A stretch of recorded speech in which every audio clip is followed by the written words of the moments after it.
Pain heals. Chicks dig scars. Glory lasts forever. Here is a wild, wild thought. In 2027, there may be no WNBA and there may be no Unrivaled. There may not be a women's professional basketball league based in America.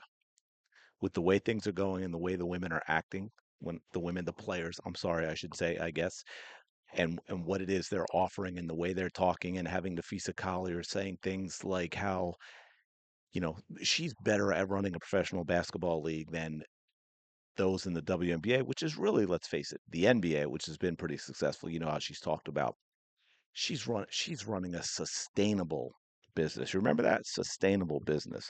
Let's talk about that. Welcome back to the channel. Thank you so much for being here. Appreciate all your support. Now, shout out to the 19, of course. Hope you're all having a fantastic day.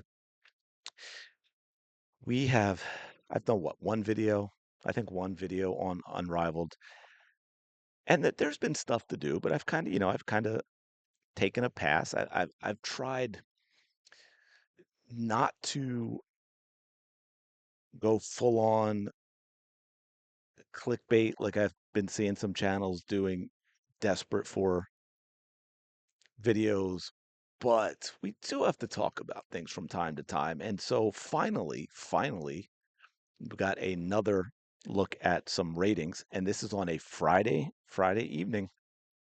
And I think it's important, and it goes to what Napheesa Collier said, which again could be backfiring. This whole thing about why Unrivaled was launched, what they've been doing about it, how they've been talking about it, the fact that the WNBPA leadership are owners in a rival league and yet somehow still negotiating on behalf of the players for the WNBA, which is absolutely wild. And look, here's the thing I will say about that though. The players have done that, right? It was their decision to make that happen. They are allowing it, so they're okay with it. So I can't really say, hey, the league should be doing something about this and this shouldn't be allowed. No, I mean, that's on the players. If they want to say, hey, you know what, we're dumb enough to allow people who own a competing league to negotiate on our behalf where things that are bad for us could actually be good for the leadership of the union because it would benefit their league unrivaled. Hey man, that is on you. I'm just saying. But anyway, let's check this out. So this was Friday. We had two games. Now, I guess, and I went back and looked and I realized it in the last video and the one ratings video that I did with Unrivaled. I thought I had made that the only numbers we had were the 18 to 49. Now that of course is the most important demo for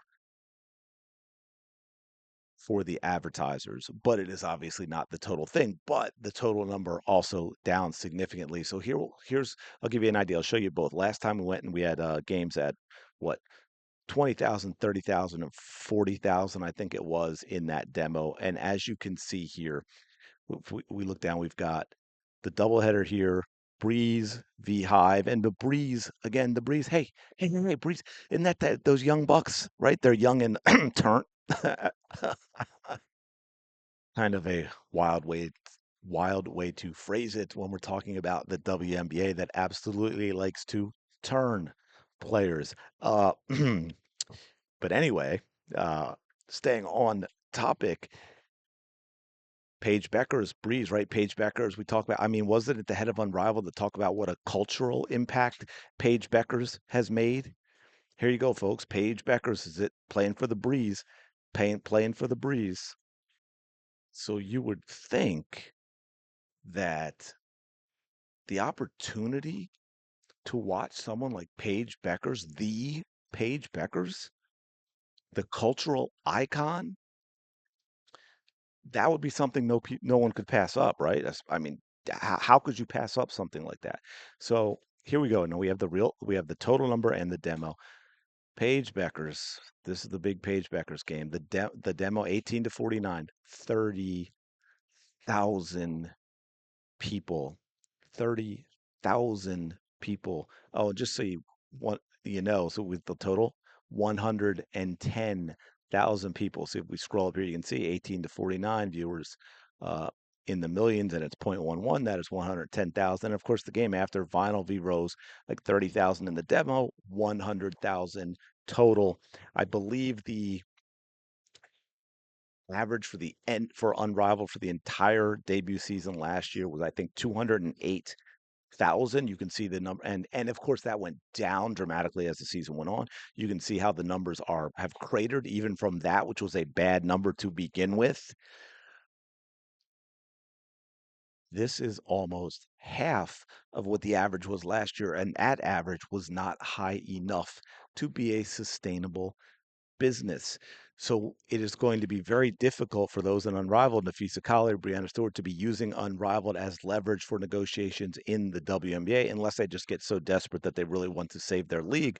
But based on these numbers, I don't know that this can be an option next season for WNBA players. Now, I believe, correct me if I'm wrong, I believe it was a 3-year media rights deal to start for Unrivaled. So I guess I shouldn't say it won't be here next year, but it could be dramatically different. They may not be able to give the salaries they're giving. I don't know that they're going to be able to expand and start playing in different places.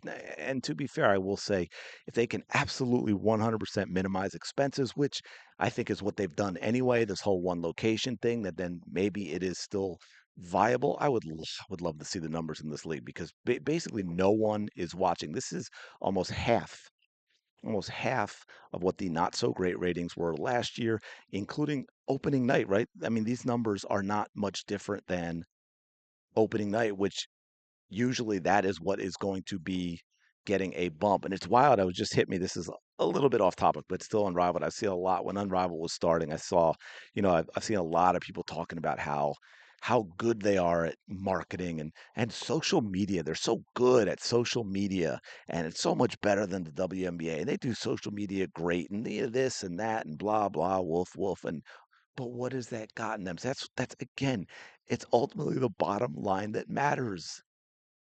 That's it. It's the bottom line that matters. And the bottom line here is terrible. This is no different than opening week. So I guess you could say, well, at least they're holding steady, except opening weekend should have been huge.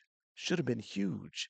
And then maybe you go down from there, but 20, 30, 40, 50,000 in the demo, 100, even 150, even the 200,000 from last year for the total number, it's not good. It is not a good number. It is certainly not a sustainable business.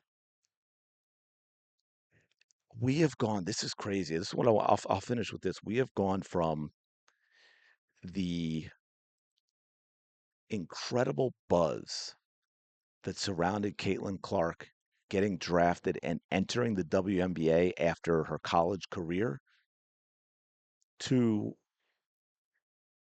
wondering if there's going to be professional basketball in America in 2026 and 2027 going forward. Absolutely wild. Let me know your thoughts in the comments below. As always, appreciate you checking out the video. Smash the like button, subscribe to the channel. Go have the day you deserve. I will talk to you later.